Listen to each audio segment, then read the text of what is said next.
Oi, gente, tudo bem? Eu sei que você já deve ter visto aí, né, o tema do nosso vídeo de hoje. Já faz uns meses, eu acho, que eu fiz esse estudo específico lá para a nossa escola bíblica da nossa igreja. E também quando começou a quarentena, eu lembro que eu fiz uma live lá no meu Instagram e falei um pouco sobre isso, mas eu não deixei nada disso registrado em vídeo. Então eu resolvi hoje trazer esse tema aqui para o canal, principalmente porque nesse tempo que nós estamos passando, que é um tempo complicado, é um tempo difícil, eu sinceramente acredito que a saúde emocional, ela é tão importante quanto a saúde física.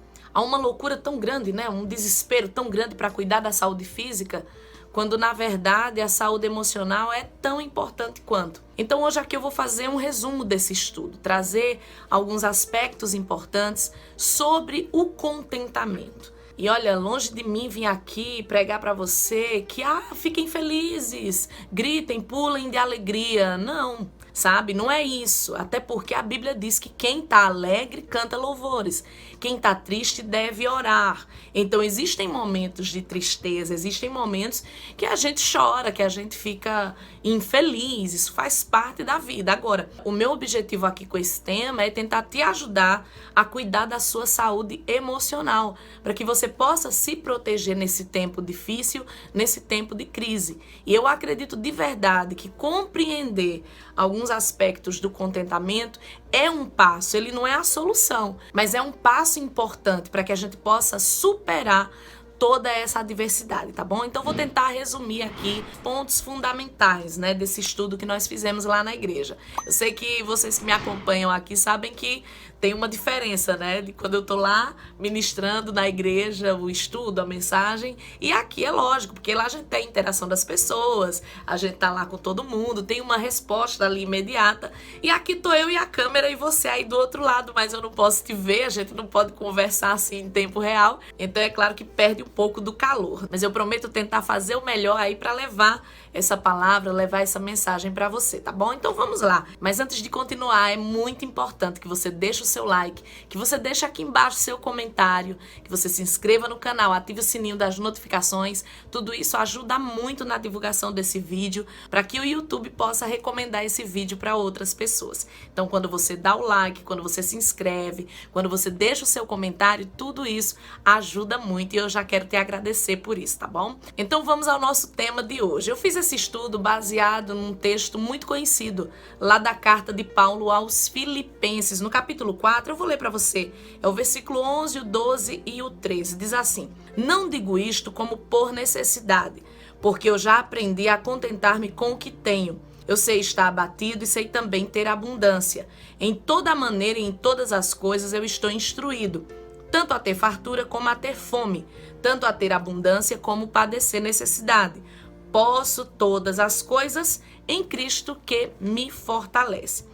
Só para contextualizar melhor, Paulo estava agradecendo as ofertas que ele havia recebido, né? A igreja tinha mandado ofertas missionárias para suprir a necessidade de Paulo. E ele está dizendo que aquela oferta foi realmente uma grande alegria, que aquela oferta trouxe um refrigério na vida dele, que foi bênção para ele. Aí depois que ele agradece aos irmãos, ele vem com esse texto dizendo: olha, eu não estou dizendo isso por necessidade, eu não estou dizendo isso para pressionar vocês a enviarem mais ofertas ou a ter pena de mim ou alguma coisa do tipo. Aí ele diz: olha, eu já aprendi a viver cada etapa, a viver cada situação. Ele diz: olha, eu consigo me contentar com a minha situação atual. Ele disse: eu sei padecer fome, eu sei ter fartura, eu sei estar bem e eu sei estar mal. Aí ele diz aquela frase tão famosa: posso todas as coisas naquele que me fortalece, ou em Jesus que me fortalece. E aí, baseado nesse texto, Deus colocou no meu coração o desejo de elaborar um estudo falando sobre o contentamento, e até para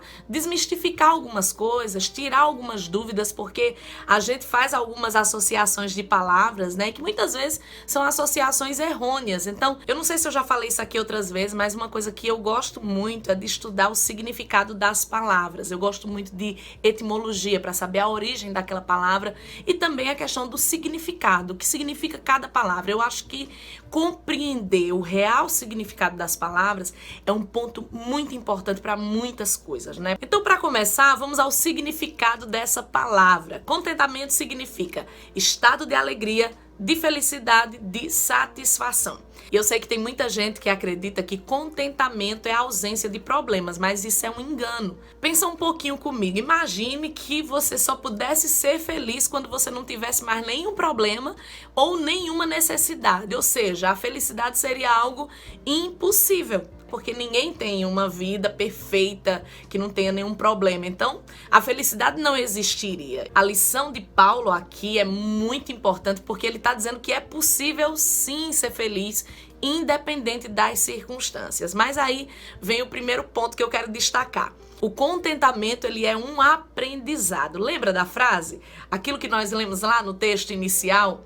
Eu aprendi a contentar-me. Ou seja, Paulo está dizendo, gente, olha, foi um processo. Eu tive que aprender. Não é algo que vai acontecer naturalmente. Entende? Estar contente, independente das circunstâncias, não é algo que acontece assim, naturalmente. Não. É um aprendizado, a gente vai exercitando, a gente vai aprendendo. O problema é que há uma tendência natural, né, de associar o contentamento aos sentimentos. É como associar o perdão aos sentimentos, felicidade aos sentimentos, quando na verdade tem a ver também com a ação.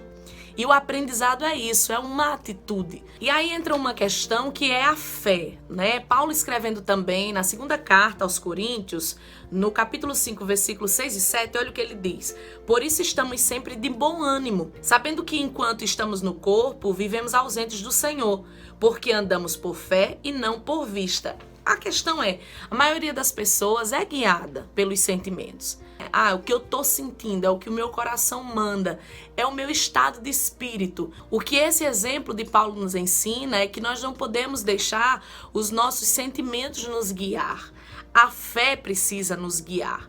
Principalmente, eu volto a dizer, esse tempo que a gente está passando. E que se a gente deixar os sentimentos, as emoções, os nossos olhos nos guiarem, com certeza nós vamos adoecer. E não é só uma doença física, mas é primeiro uma doença emocional. Paulo está dizendo aqui que ele aprendeu a se contentar, independente das lutas, independente das adversidades. Ele aprendeu. Agora vem uma questão dentro desse aprendizado. Aprendizado requer tempo e perseverança. Não vai acontecer da noite para o dia. É por isso que tem muita gente que não entende, né, a aprovação, a adversidade. Deus permite a aprovação para que a gente possa amadurecer, para que a gente possa crescer, porque senão qualquer coisinha nos derruba. Então, às vezes, é necessário algumas situações para nos provar, para nos aprovar também. E aí, dentro dessa questão do tempo, né, de aprendizado, tem a ver também com maturidade.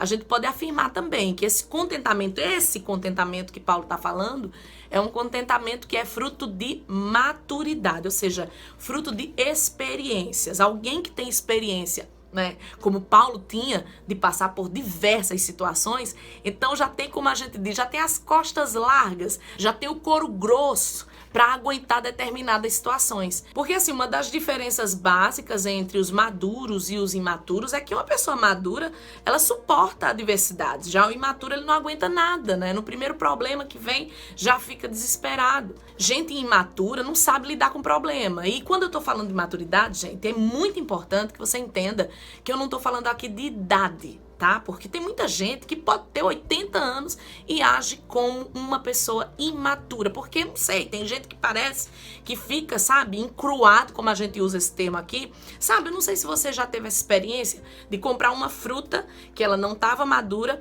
e ela não amadurece. Ela apodrece, mas ela não amadurece. Tem muita gente que é assim, sabe? Fica velho, mas não amadurece. Você quer ver um exemplo disso? Tem gente que casa, tem filho, mas qualquer problema que tem que chamar a família. Eu tenho certeza que você conhece alguém assim. Pensa numa coisa que eu acho ridícula. Esse negócio da pessoa que já tem família, já é casado, qualquer problema que tem, aí chama a mãe, chama pai, chama irmão, chama irmã. Gente, pelo amor de Deus, vamos crescer. Vamos aprender a resolver os problemas como gente madura. Uma pessoa madura, uma pessoa experimentada, uma pessoa que já viveu situações que você olha assim e diz, caramba, essa pessoa já superou tanta coisa. Essa pessoa já passou por tanta coisa que ela é capaz de se contentar com o que tem. Mesmo que o que ela tenha naquele momento não seja o desejado, não seja o ideal, não seja o que ela sonhou. Se a gente voltar um pouquinho aí na história de Paulo, a gente vai ver um homem que é cheio de experiências, de lutas, de adversidades. Olha, naufrágios, prisões, açoites, tanta coisa que Paulo passou que ele diz, gente, eu já passei tanta coisa que eu aprendi a tirar o melhor da situação. E aí vem essa questão, porque se contentar é você enxergar o melhor mesmo no meio do caos. Você ter a capacidade de enxergar o propósito daquilo, entendeu? Então é se contentar, não porque você é hipócrita, como eu falei no início, não é ser hipócrita, tá tudo maravilhoso, não é isso, mas é você tentar estar bem, independente das circunstâncias. E aí, emenda numa outra questão, que é a intimidade com Deus. Contentamento, este contentamento que a gente tá falando aqui, que não é um contentamento de sentimento, mas é um contentamento de experiência, de aprendizado. Esse é um contentamento que também é fruto de intimidade com Deus. Porque como é que Paulo suportava tanta adversidade? Como é que Paulo diz, eu sei estar contente mesmo passando fome? Como ele conseguia tudo isso? Ele tinha intimidade com Deus. E aí a gente fala muito de intimidade com Deus, buscar a face de Deus, bababá, mas o que é ser íntimo? O que significa ter intimidade com Deus? Primeiro, essa palavra intimidade significa proximidade. Para ser íntimo de alguém, eu tenho que ser próximo daquela pessoa. E aí vem uma coisa que pouca gente entende quando se trata de questões espirituais. Veja bem, quando você é íntimo de alguém, você conhece a voz da pessoa, você sabe como agradar essa pessoa. Gente, com Deus não é muito diferente disso. Quando você é íntimo de Deus, você conhece a voz dele. Você não deixa outras vozes te enganarem. Então, quando Deus fala, você sabe que foi Deus que falou. Você sabe o que fazer para agradar esse Deus, porque você tem intimidade com ele. É através do tempo que a gente vai construindo aquele relacionamento com Deus, que a gente vai conhecendo a Deus, que a gente vai discernindo a voz de Deus, compreendendo o jeito dele agir, o jeito dele trabalhar. E como é que a gente constrói essa intimidade? A gente constrói a intimidade com Deus através da oração, da leitura bíblica, do jejum, da adoração, mas principalmente, gente, é através da obediência. Sem obediência não tem relacionamento com Deus. Sem obediência não tem intimidade com Deus. Então, essa construção é com o tempo. Você vai se tornando íntimo do Senhor. Quanto mais você lê a Bíblia, mais você compreende as coisas. Quanto mais você ora, quanto mais você fala com Deus, você vai se tornando íntimo. E essa intimidade com Deus te dá sabedoria para lidar com as situações, para se contentar mesmo no meio das crises, entende? Agora, gente, para mim, um dos pontos mais importantes dessa questão do contentamento é a gratidão. Contentar-se é também um ato de gratidão. Há um texto na palavra, no livro de Tessalonicenses, na primeira carta de Tessalonicenses, capítulo 5, versículo 18, o apóstolo Paulo, mesmo apóstolo Paulo, diz assim: em tudo dai graças, porque esta é a vontade de Deus em Cristo Jesus para convosco. É enxergar o lado bom das coisas ao invés de reclamar.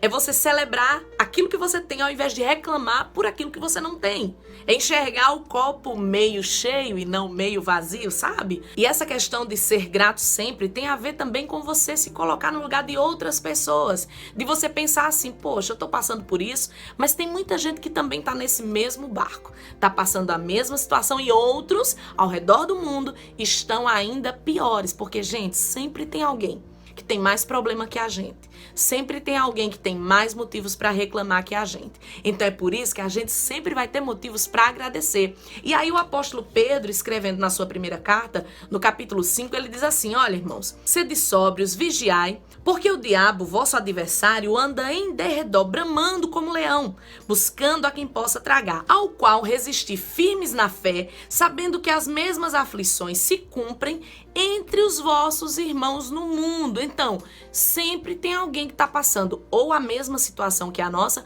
ou situação ainda pior. É por isso que a gente tem razão, a gente tem motivos, mesmo no meio do caos, há motivos para agradecer a Deus. Volto a dizer, a gente está passando um momento muito difícil. Eu, assim, acho esse um dos piores momentos que nós já enfrentamos, porque é um caos coletivo. E tem muita coisa por trás de tudo isso, mas mesmo diante de tudo isso, nós temos motivos para agradecer. Primeiro, porque o Senhor tem preservado nossa vida, tem preservado nossa segurança.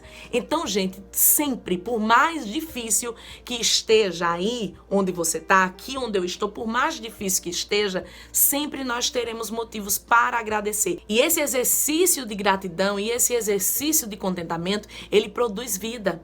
Ele faz bem para o nosso espírito, ele faz bem para a nossa alma, faz bem para a nossa saúde emocional. E eu quero encerrar dizendo que contentamento também é a capacidade de suportar as adversidades, os problemas e de ser feliz independente das circunstâncias. Não é blá, blá, blá, não. É isso, é você olhar e dizer, peraí, o que é que eu posso fazer diante dessa situação? De que maneira eu posso extrair algo de bom? E aí vem uma questão que eu acho que é fundamental. Contentar-se é saber que Deus está conosco em todo o tempo. Independente das situações, independente da provação, independente dos problemas, Ele está comigo, Ele está com você. E no final, Ele vai nos dar a vitória. Então, se contentar é também um ato de fé, é um ato de confiança na palavra, na promessa do Senhor. Olha o que diz Jeremias, capítulo 29, versículo 11.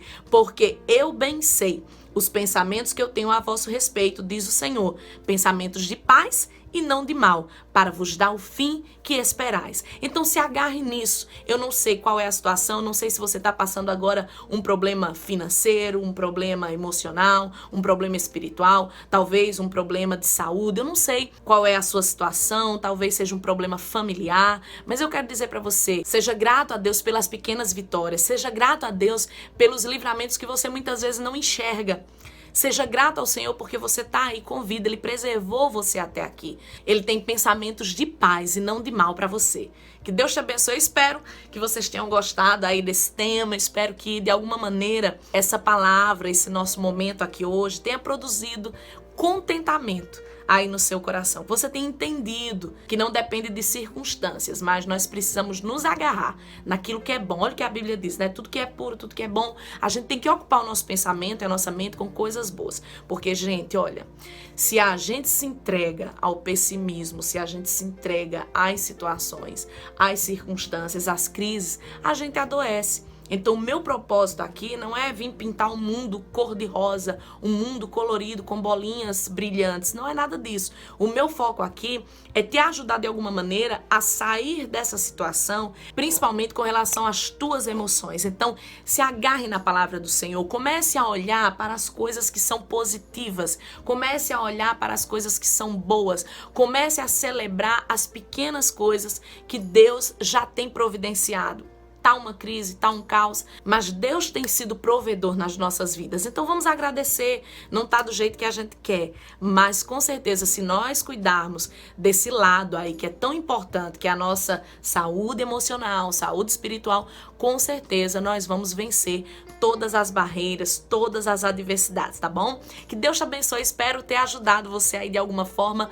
Por favor, não se esqueça de deixar o seu comentário. Gosto muito de ler os comentários de vocês. E aí a gente fica sabendo, né, do feedback. E muitos comentários me abençoam tanto, você não tem ideia. Dá até estímulo pra gente gravar mais vídeos. E esse comentário faz toda a diferença. Por favor, comente aqui embaixo. Eu vou ficar muito feliz de saber que esse vídeo ajudou você de alguma forma. Deixa o seu like, se inscreva no canal e ative o sininho das notificações, tá bom? Vou ficando por aqui. Até um próximo vídeo, se Deus quiser. Tchau, tchau.